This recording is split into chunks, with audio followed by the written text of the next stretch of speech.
everyone, what's up? This is Dave Neven, giving you guys a little run through of my next release on Coldharbour, titled Traveling. This is the first release under my brand new Ocata alias, which is my darker progressive trance side. This was the track that was featured on In Search of Sunrise 14 that Marcus Schultz used in his segment. So I'm going to give you guys a little run through of how I made this track. Not necessarily a tutorial, but I will show you a little bit about how I created this and what went into it. So getting right into it, starting off, this is the track. It is a lot cleaned up since I originally made it. This is not what it usually looks like because I work pretty messy, but when it comes to doing bounce down for stems and all that, this is traditionally how it should look. It should be clean and easy for you to know what stems that you're bouncing and whatnot. So starting off at the top here, I have actually two sidechain kick channels, two ghost channels. Reason for that is during the breakdown here, I wanted a sidechain on certain instruments, some movement that doesn't necessarily happen as much during when the kick drum is playing and all the beats and all the instruments and all that other stuff. So I mean, you can do it a couple of different ways with LFO tool or whatever, but for me, this way works really well. I can control it a little better personally. So next one here is the kick group. So the first one is pretty much the main kick, and this one is rounded off a little bit at the top. I didn't want any of those higher frequencies playing. I got an SSLG compressor on it as well. It gives it that nice punch. I don't always use that. It just depends. And for this specific case, it worked really well. And then I got an auto filter for at the intro and maybe certain other spots that I want some of the low end to be rounded off. And then it'll come in, for example, there. So the auto filter turns off. And wanted this kick drum in mono because I also have a top kick. So the top kick is pretty much going to be that frequency that I cut out from the main kick. It's going to be that little click at the top. In this case, it sounds almost like a hi-hat. Little compressor to tighten it up, and together they sound like that. So the next group is a drum group. This is probably going to be a bunch of just different percussions and stuff that I did. Let's see. Yep.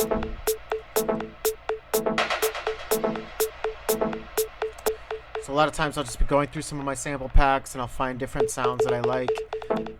And I'll start plugging them into a drum rack. Make sure that they're all in key, obviously. If not, transpose them to whatever key you're in. And then I just start creating a pattern or something that sounds interesting to me, some different velocity changes and whatnot, and then each one normally has its own group of own set of EQing, filtering, effects, whatever the case is, and then in this case just an EQ on the main drum rack group itself. This is just a spectrum so I can see what frequencies I was using when I was playing these instruments. And each one has its own little effect or whatever. Right. Next one is another drum group. So it's probably about the same thing, just different sounds. I'm sorry. There we go. So yeah, this one has some other claps, some cymbals.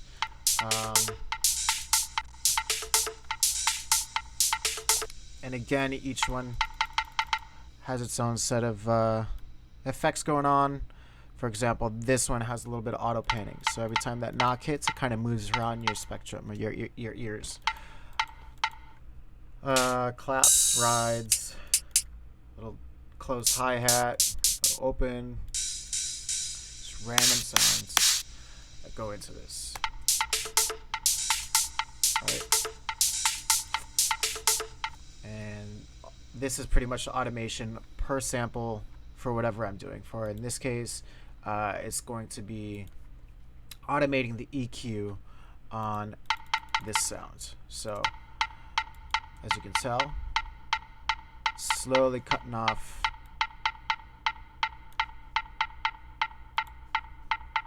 Somewhere in here. There it is. Slowly cutting off the highs there. So it just slowly goes up. Right.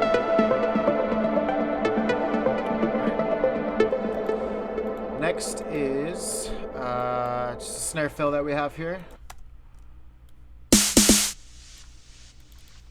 Looks like sounds like a little bit of reverb on there from the send. Also some compressors, EQ, and a little limiter on it as well. Make it nice and tight. Has that nice tail on it as well, as you can hear. Next is vocal effects. So vocal effects, I love doing these in a lot of my songs.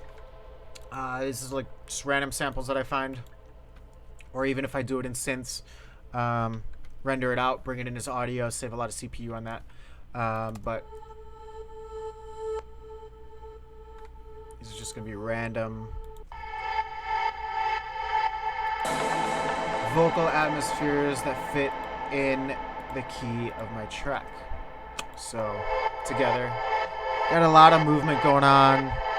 Some of them are panning left to right. Fills out a really nice area, I think, in the mix. Your ride.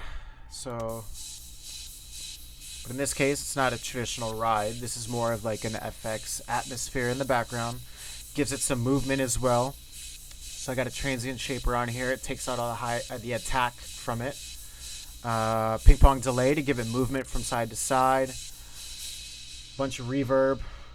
Hell of a lot of reverb. And then some compression. EQ to cut out the frequencies that I don't want. So I just want this little nice area floating around in the mix. And then to finish it off with your side chain to give it that bounce with the kick drum. Next is just some hi-hats here. So I have two different open hi-hats here. One pan to the left, one pan to the right. And it's also delayed a little bit as well.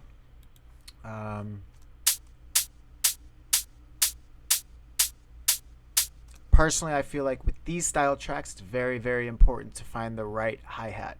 Because as you can tell, if I play this all together, you can really, really tell that hi-hat that bites through your mix, especially when you layer them like that and you separate them a little bit with pan and delay.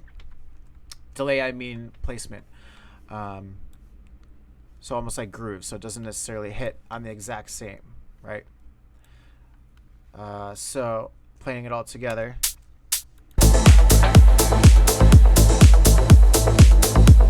Right. And if I take away this hi-hat now, it's back on, you can tell the big difference of that hi-hat cutting through your mix. Next is a clap that I added. This one is just simply EQ'd and cutting out all the highs, so it's a nice little clap to add in the background. And I got it panned to the left a little bit because I had those other claps in one of these drum groups. FX. These are random knocks and everything that I usually do a lot of knocks and reverb stuff and effects in a lot of my songs. Stuff like this.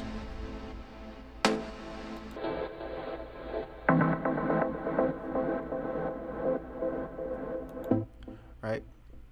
And this one is actually used with Silent, and the pattern changes a little bit. It starts pretty basic, and then it turns into a nice little groovier one with a change.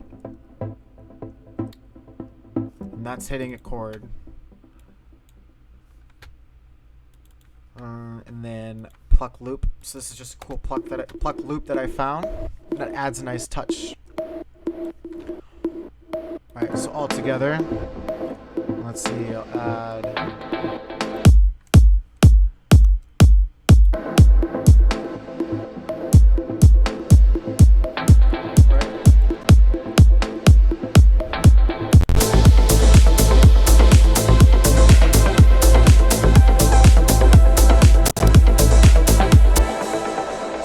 subtle, but you can slightly hear that in the background, which creates a nice atmosphere for the song. Follow knock. So this knock actually, as I was creating the song, a lot of times you'll just randomly have those ideas. This was one of them. It's just a random knock, but I remember as I was making this, the pluck group, there's a specific spot in this pluck group that I felt like it would be cool to have a knock come in and out of the song. So if I play them together here, you can actually hear it together.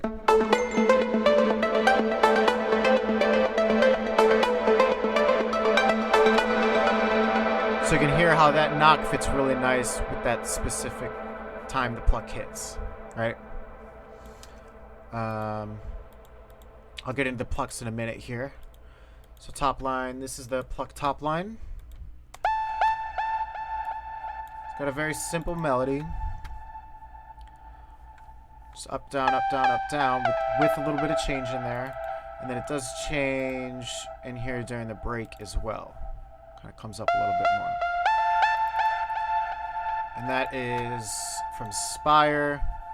It's got a little change in the oscillator pitch, which gives it that little cool, interesting sound to it.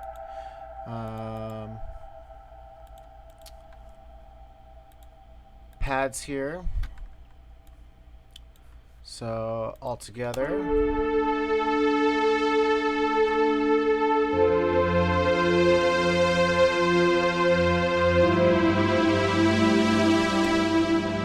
Starting off with this first one, it's a single. It's pretty much a mid layer. If you look here, it's EQ'd pretty much in the middle. It's got some automation on the filter cutoff. You see the EQ moving as well. It's kind of coming up a little bit. Second one, it's more of the low, but I do have some area cut out here because to me, that's a very muddy area for that string.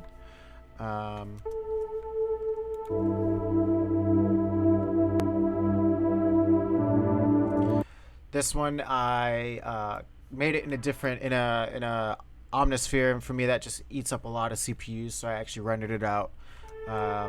This is a nice string orchestra pad that I really liked. It's got some auto panning over here, some movement on this EQ, on the low cut and high cut. Also, you can use filters for that, depending on your taste. Not much going on, but it's just when that drop comes.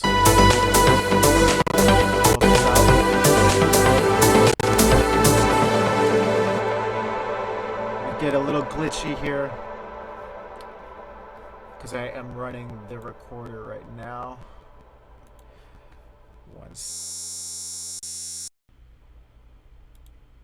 Not sure. Right, and there's a low pad as well, which again has a little bit of movement here, just rounding off that low end, and some reverb. And that's only playing during the breakdown, so I didn't necessarily need any sidechain on that or anything, unless you want a little bit of movement to it. That's when I would have sidechained it to my Sidekick 2. Next, the plucks. This was a pretty interesting pattern that I did. It's pretty much just an arpeggiator. And then it has those changes for when the bass changes. There is the main one, as you guys have heard.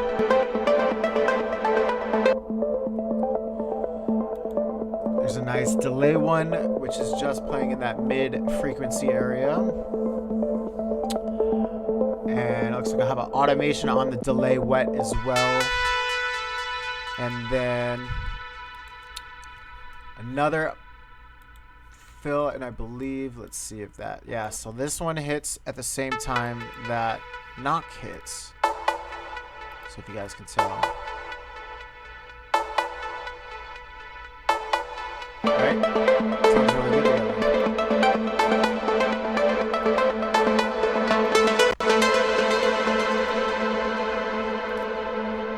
If I I remember right, during the breakdown, this is what comes in. Hear it? Kind of separates.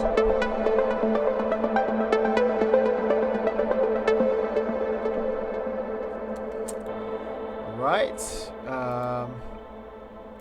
Next, I have a brass here.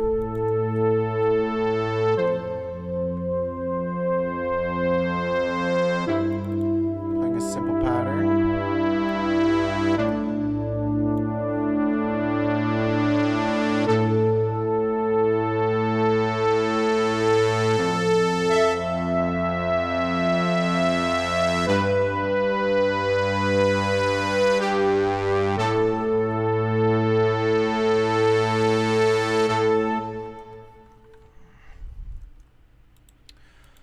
Top bass. This is actually following the same pattern as the plucks. This one.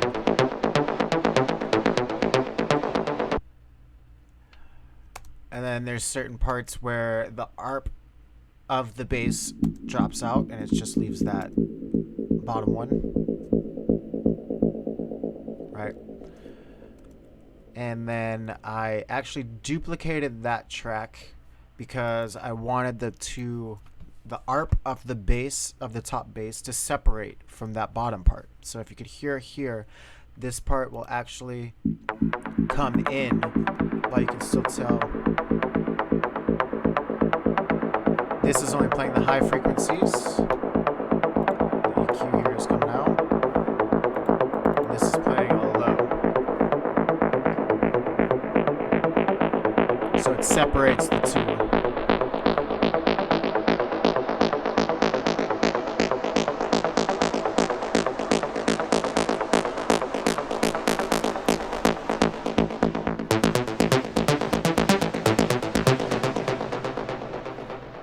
Right? Does the same thing over here, it just separates. Same concept. And then the bass, this is the low bass, so mid-low. So the first one is actually just a sample. Just a nice round, almost sine style bass stab. Next is Silent, playing a different pattern.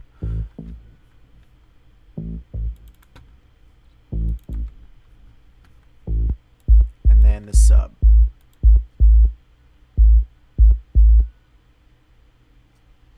So those three together with the kick drum.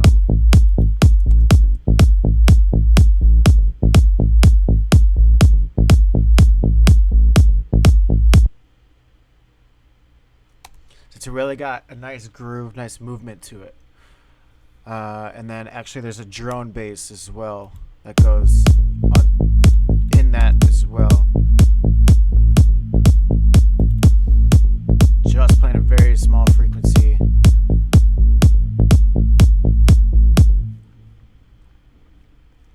And this is the break bass, which is pretty much similar to the drone, but not as movement.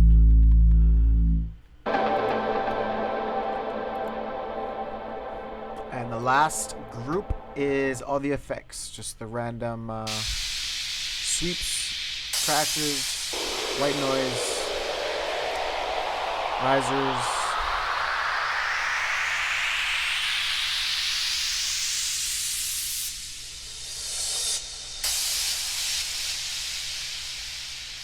All right.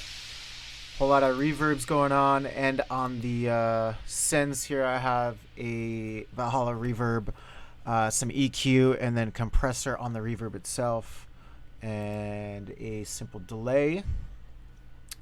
And on the master, as I'm working, usually be turning these off and on depending on how I want to hear the mix, but a multi-band and the limiter.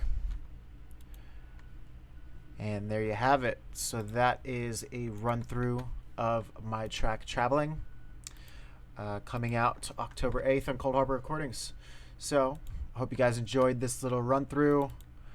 Be sure to check it out if you haven't heard the full version, and I hope you guys support it on October 8th.